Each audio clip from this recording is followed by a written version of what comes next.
Good afternoon, everyone. Let's go ahead and get things going. It's 1 o'clock. I'd like to call the Erie Land Bank meeting for September 18th to order. I'd like to start off by seeking a motion to approve the agenda and the August 21st meeting minutes. So moved. All in favor? Aye. Aye. That takes us to the finance report. Aaron, you going to cover that? All right, so in front of you is the profit and loss to date as of August 2023, showing a net income of $42,086.25. The balance sheet as of August 31st has us showing a checking account balance of a little over $154,000. We have escrow of $41,503 and $13,400 in savings, with our total fixed assets as of August 31st at $1.3 million. And then attached to the back of that is the checks that were written during August of 2023. If you have any questions, I would gladly pass those on to the finance department.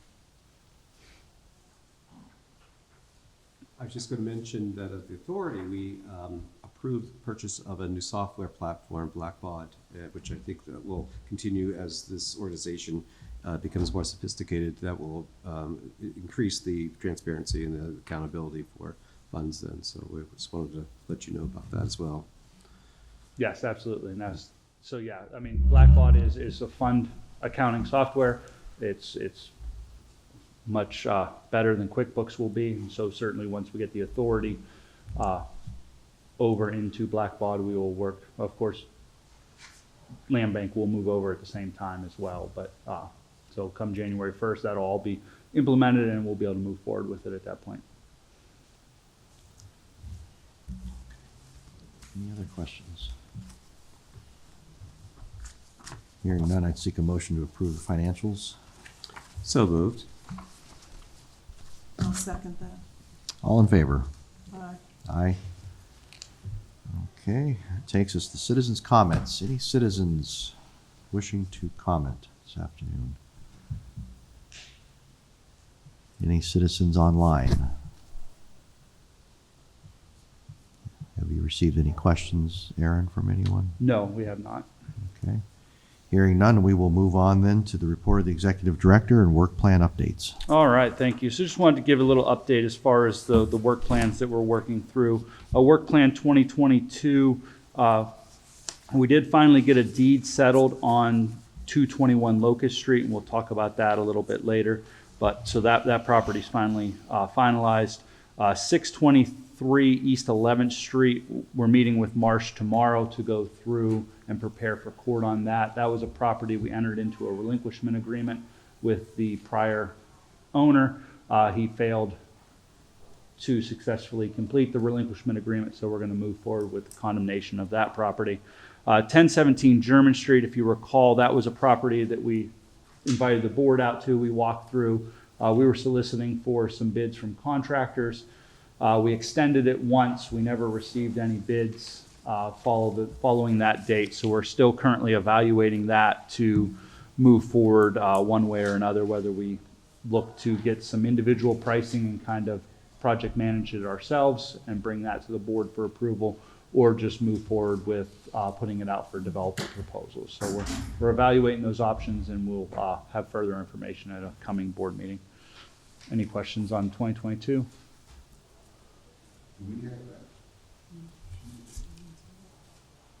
No, I didn't have Cynthia put it in there. And then 2023, we're still working through the condemnations on those. We did have 4 individuals on that list of condemnations file preliminary objections. So those court dates will be getting scheduled. And then as soon as the other ones, we have a hearing of value on the other ones, then we'll be able to move forward with evaluating those. What's that? 2023. The 2023 work plan? Okay, work. Yeah, the copies weren't provided in the board packet. I can email those out later on today. Yeah, if we could keep the updates in the packet. Mm-hmm. Yeah. Can we go back to German Street? I just had a question on the. Yeah. So you put that out twice, no response. can you walk through again the next steps if we decide we do not want to rehab that ourselves? So we can put it out for developer proposals. The problem being there is that it is a large property. It is in some disrepair as far as the back. We're not necessarily sure whether a developer would entertain demolishing the rear structure. We could demolish the rear of that structure, then put it out for developer proposals, or we could demolish the property and hold a vacant lot. The street is in fairly decent shape. There's really only one other distressed property on the street. It's a neighboring property within that block. So, I mean, there's some possibilities. You know, it was really disappointing that we didn't receive any contractor bids on it. There was some interest, we had thought, but, you know, 2 attempts and no bids, so, And that's the property we toured, right? yes. Yeah. Part of the issue does sound like there's a lack of interest due to having to pay prevailing wage. Mm. Yeah. Major topic in the Commonwealth these days. Okay, well, maybe you can update us on that next month. I don't know if demoing the back half would make sense, and the tracks, if that would still be enough to attract someone. That would be the most cost-effective thing, or if we'd have to take the whole thing out. Yeah, I mean, we could certainly put it out as a developer proposal with the land bank demolishing portion of it and see if there was interest before we expended any funds on it. Did we already put it out for developer proposals? We already received the quote for taking off the back half and shoring up the foundation and everything. So I do believe that the original developer proposal is to just rehab the inside of the house because the contractor that was going to demolish the back half was going to reside and do gutters as well. Okay. So we may know next month then if that's. Yeah. Okay. All right, thank you.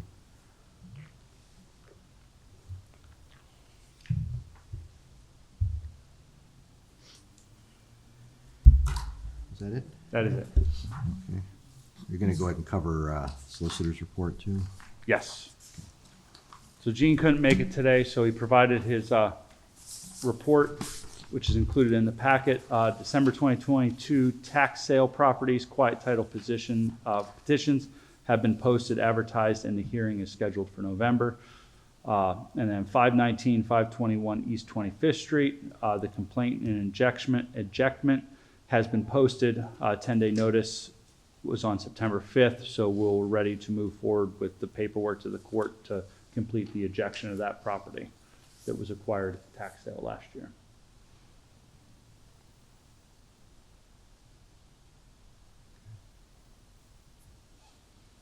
Any questions on that?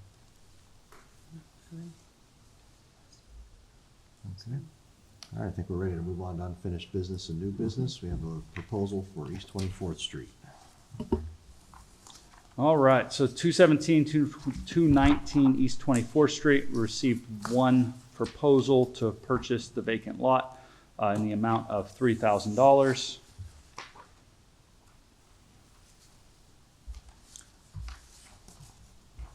And there was an escalation up, but again, there was it's for a side lot, no past due taxes, no past due utilities, and they don't currently own any blighted properties.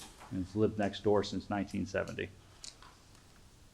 So I was a little confused, the two different addresses, so they own the property next to them, they're not a landlord. What's the out-of-state address? Like, what's that relationship? The buyer's address is 215 East 24th. The property in question had 2 addresses. I'm guessing it was a 2-unit before it was demolished. No, on the, Is the daughter who's been in contact with us, or the daughter that lives at the house? And they're both named Bertha. Yes.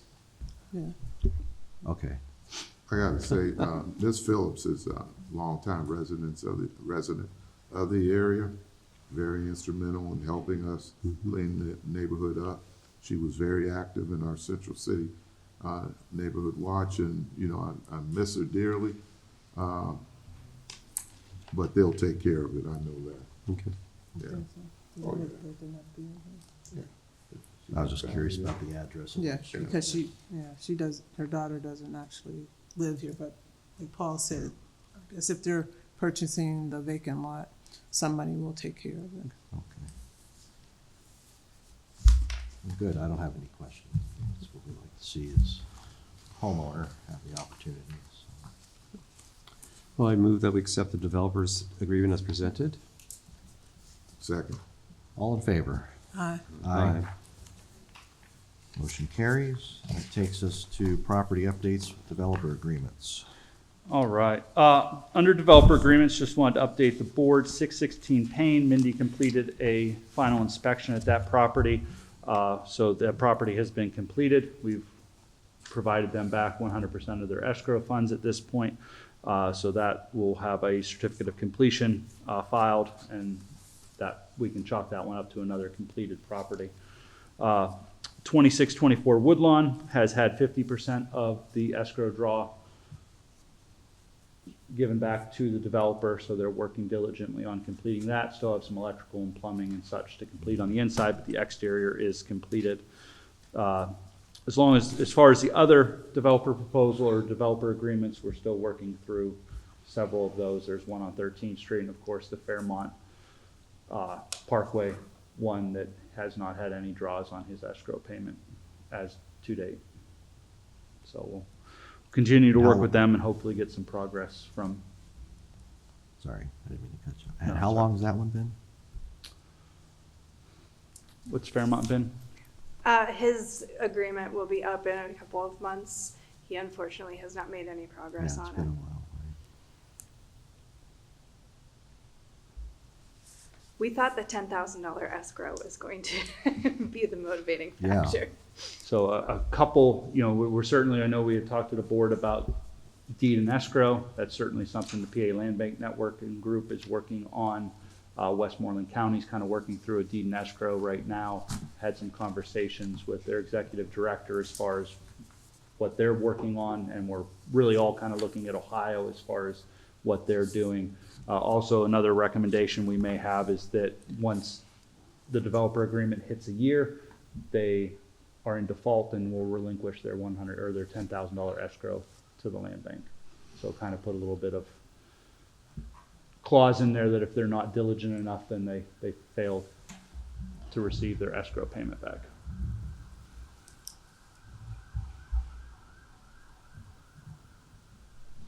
So do we ask for like, I guess, like monthly updates on all of these different properties just to kind of see where the developers are at?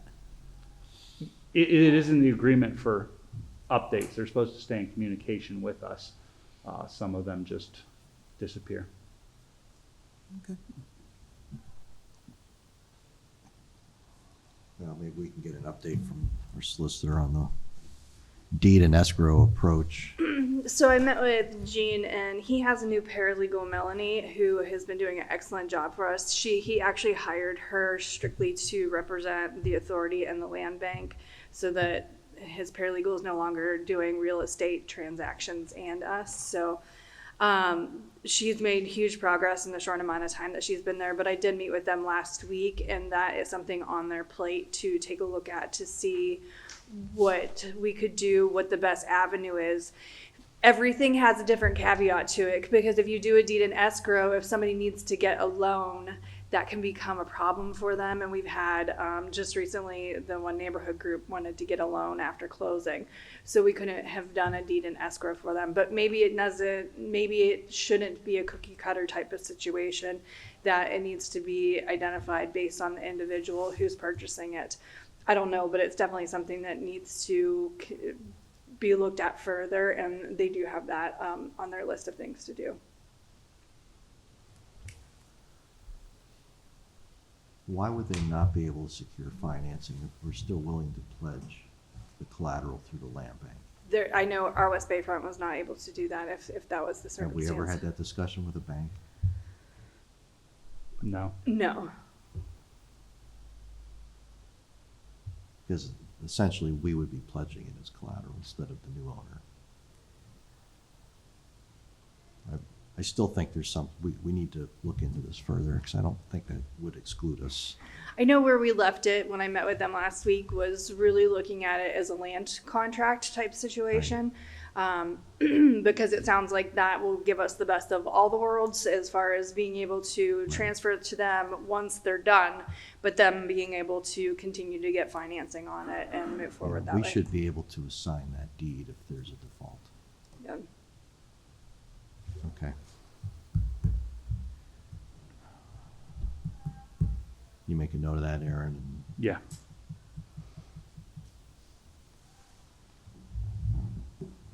I would have thought the deposit would have been enough. Yeah. Okay.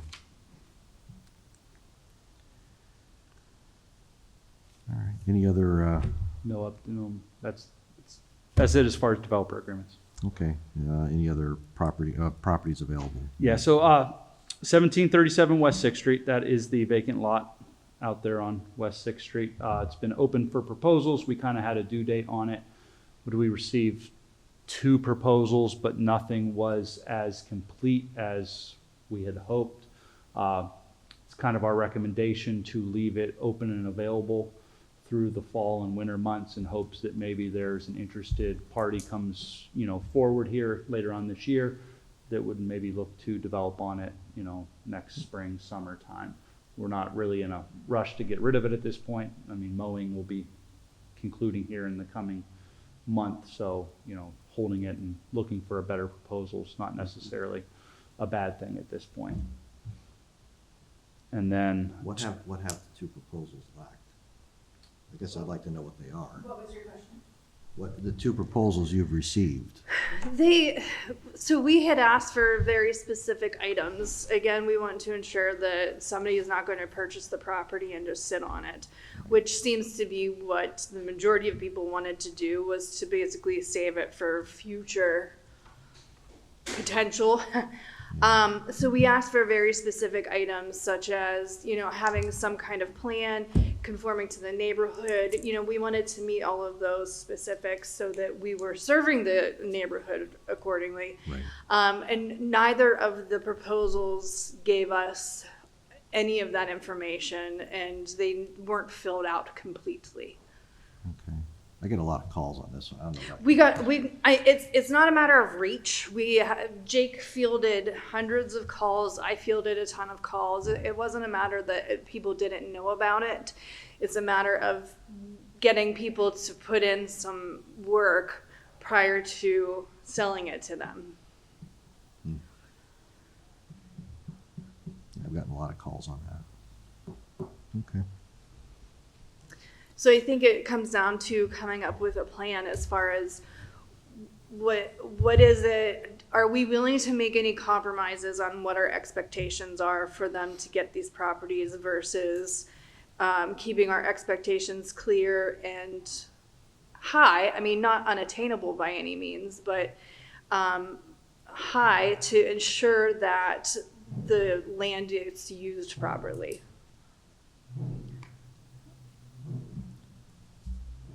we know we don't want a community garden, but we also know No. we don't want something done to that property that wouldn't be an asset to that neighborhood, or just to, I mean, if it's gonna remain vacant, it might as well go to a side lot owner.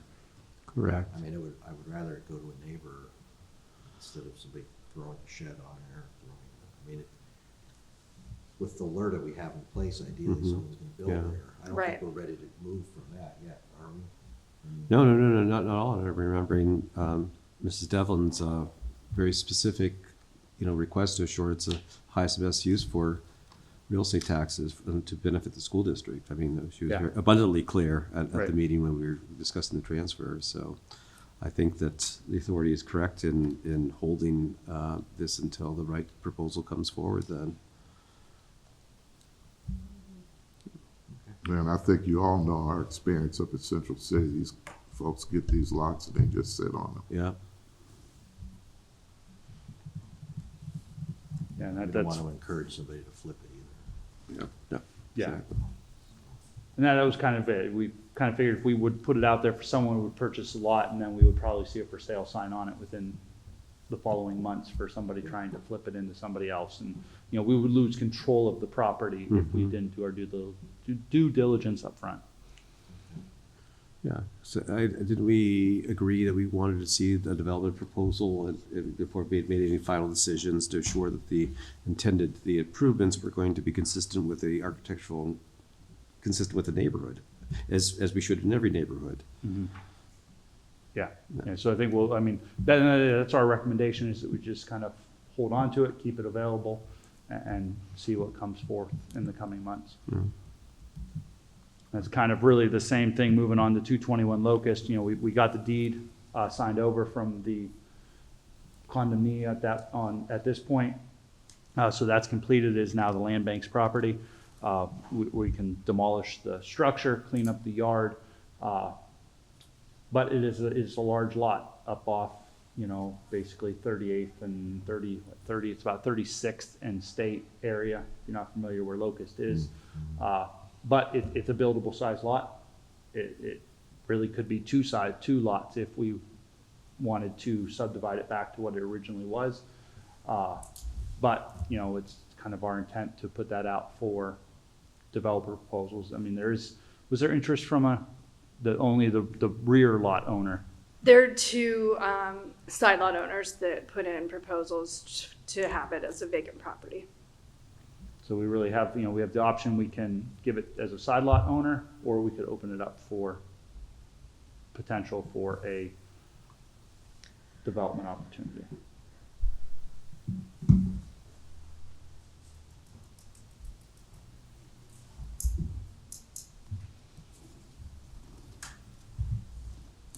I think I always gravitate towards trying to develop first, right? I mean, I think if we can do that, that's what we should be striving for with the city's LRTA. That's why we have the LRTA the way it is. You know, if a little bit of time goes by, we can't get interest in that, then, you know, we maybe then open it up to the neighbors, but I'd like to see new construction, new development. Right? Just me. Right. Okay.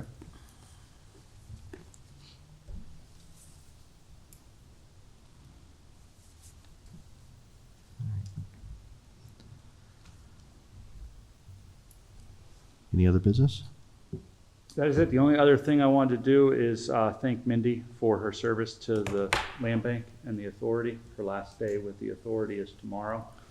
She's been a tremendous asset to the authority, and I know she has helped the land bank a great deal over the last 18 months.